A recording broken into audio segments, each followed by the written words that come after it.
Make a trace table to trace the action of algorithm 4.10.2 for the input variables given in 17 through 19. We're doing 1001 and 871.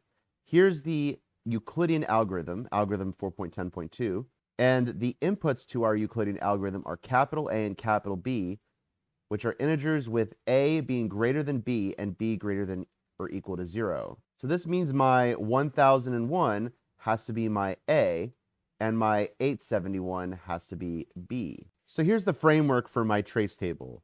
Since A is 1001, I'll put 1001 here, and B is 871. All right, let's try to follow this algorithm, starting from line 1. A is going to be defined as A, so that's 1001. B is going to be defined as B, 871.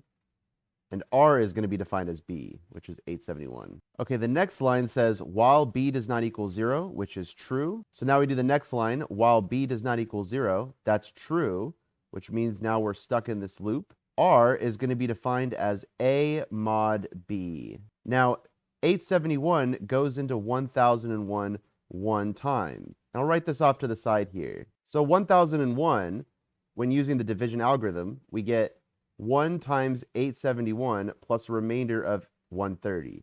So we have a quotient of 1 and a remainder of 130. So in this case, A mod B would be specifically 130. So R is going to be redefined as 130. So next, A is going to be defined as B, and then B is going to be defined as R. So now we have to go back to the while loop and check if the condition is true. Is it true that B does not equal 0? Yes, which means we run the while loop again.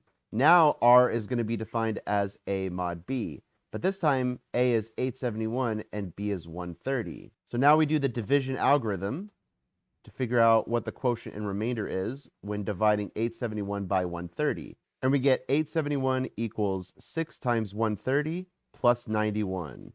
So R is being redefined as 91. And then A is defined as B, and B is redefined as R. Since B is still non-zero, then we run the while loop again.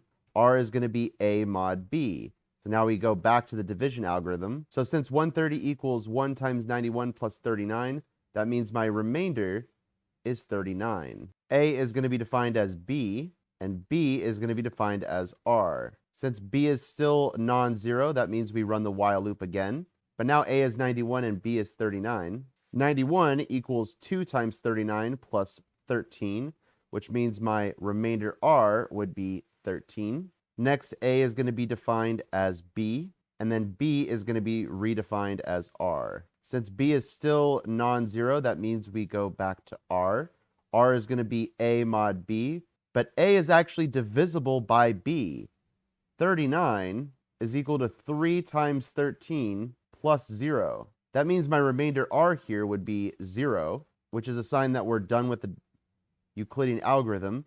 But to finish this algorithm up, A is going to be redefined as B, which is 13, and B is going to be redefined as R, which is 0. Now we go up to the while loop again and we check the condition, but this time B equals 0, which means the condition is false, and now we can end the while loop. After this, the next line of code is the GCD is defined as A. A in this case is 13. And that means, according to the Euclidean algorithm, the greatest common divisor between 1001 and 871 is 13.